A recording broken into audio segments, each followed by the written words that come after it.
I was forced to the ground. First on my knees, and then flat on my chest. And as I was handcuffed and marched down a hallway, repeatedly asking, why am I being detained? Not once did they tell me why. I pray you never have a moment like this. But I will tell you, in that moment, a lot of questions came to my mind. First of all, where are they taking me? Because I know I'm not just being escorted out of the building. Am I being arrested here?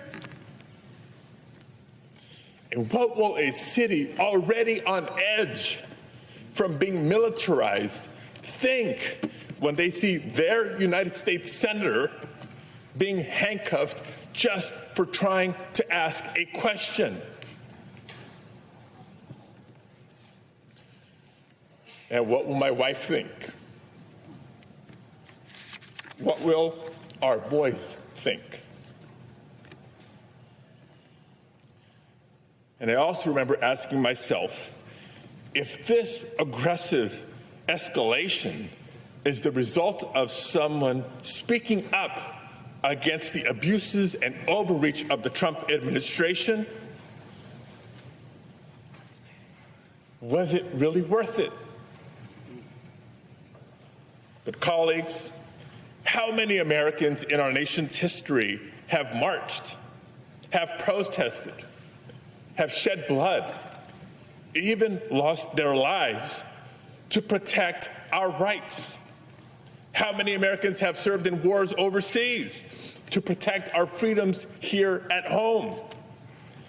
And how many Americans in the year 2025 see a vindictive president on a tour of retribution, unrestrained by the majority of this separate and co-equal branch of government, and wonder if it's worth it to stand up or to speak out? If a United States senator becomes too afraid to speak up, how can we expect any other American to do the same? And colleagues, you know me. I can't think of a person who would describe me as a flamethrower. I try to be respectful. I try to be considerate to every member of this body, regardless of our political differences. And so I do want to take a moment to thank all of my colleagues on both sides of the aisle who have reached out to share your messages of support, whether they were public messages or many in private. Trust me, they mean the world to me, and I know they mean the world to my family. But if you watched what unfolded last week and thought what happened is just about one politician and one press conference, you're missing the point.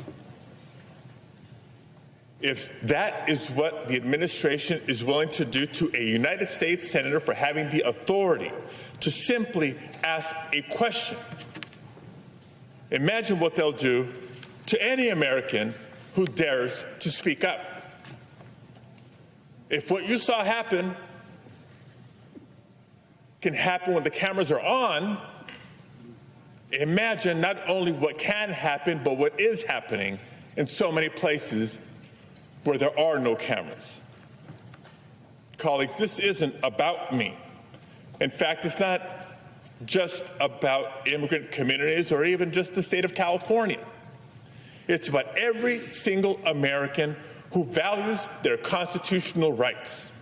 It's about anyone who's ever exercised their First Amendment rights, or anyone who's ever disagreed with a president, or anyone who simply values our democracy and wants to keep it.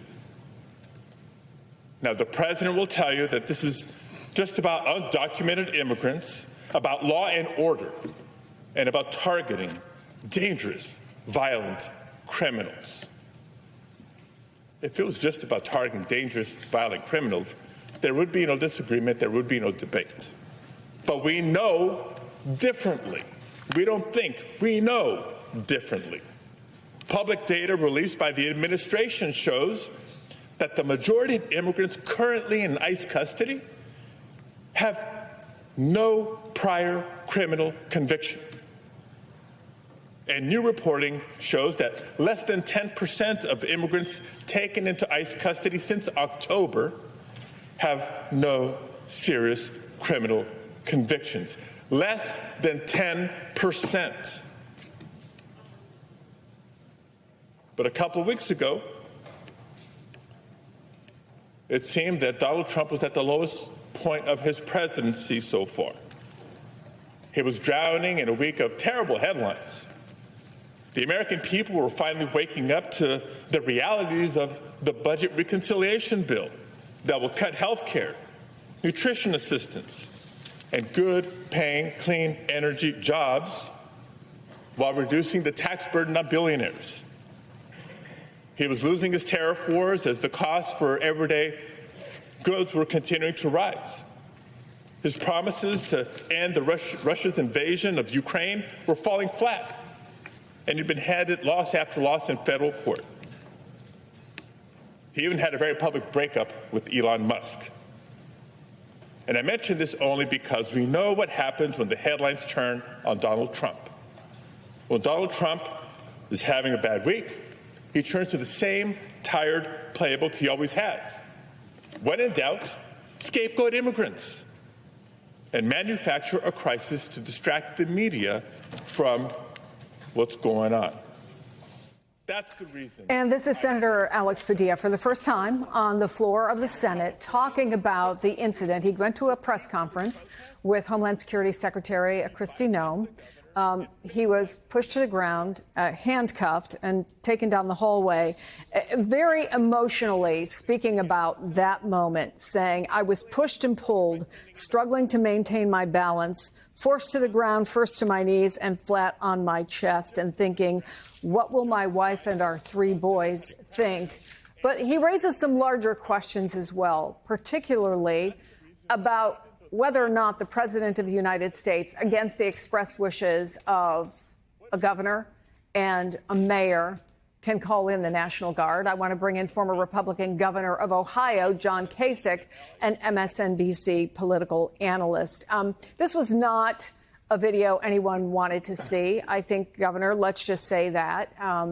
He believes he was exercising his constitutional right. He said it should shock the conscience of our country. But you've been a governor. You have been a lawmaker as well. What do you make of the decision to deploy the National Guard without the governor's consent and against the wishes of a mayor, and his argument that when we go down that slope, it should shock the conscience of our country? Well, Chris, I mean, we've been talking about this for quite a while now. And, you know, my sense is the officials in California didn't act quickly enough. I mean, you had a situation where the ICE officials were under attack, and they went to their headquarters, and apparently that building was under attack. And to me, the mistake was the California officials didn't react quickly enough. And so that gave the Trump administration the opening to begin to say we need to protect our federal buildings and our federal folks. Now, I don't like the way this has happened. I mean, if something was going on here, I would have asked, first of all, here in Columbus, if we'd had some sort of a disturbance, or in Cleveland or Cincinnati, anywhere, I would have had our folks ready to go. I mean, we had a big protest going on at Kent State, and they were very nervous when I was governor that it could get out of control. Well, I deployed the state police, and I think our National Guard was ready to be called. So I was on top of that. For some reason, they weren't. That doesn't excuse the fact that the president just did, and just went in and did even more, deploying, for example, Marines on the streets. I think that makes everybody nervous. But again, it's about getting on top of things quickly. Did the president escalate a situation that didn't need escalating? You know, I just don't think the Marines needed to be in the streets. I'm very uncomfortable with that, Chris. I don't think that. I think that's a bad precedent. And we have laws regarding, you know, how the military is supposed to be used and deployed, and they're not trained in the use of riots or these other things. And so what I would say to you is I don't agree with his decision in regard to the Marines. In regard to protecting ICE and their building, well, that's a whole nother story. Again, I'm back to saying maybe this would have been prevented had they acted quickly enough. But at the same time, you know, the president saw an opening and he's done it. And I can tell you that people across the country, his supporters, they stand behind him on this, because when it gets to be about violence, people don't really distinguish between who the heck is on the ground enforcing the law. They just don't want violence. They don't want their homes burning down. They don't want their neighborhoods catching on fire. So it's complicated. It's not a simple black and white answer to a complicated question.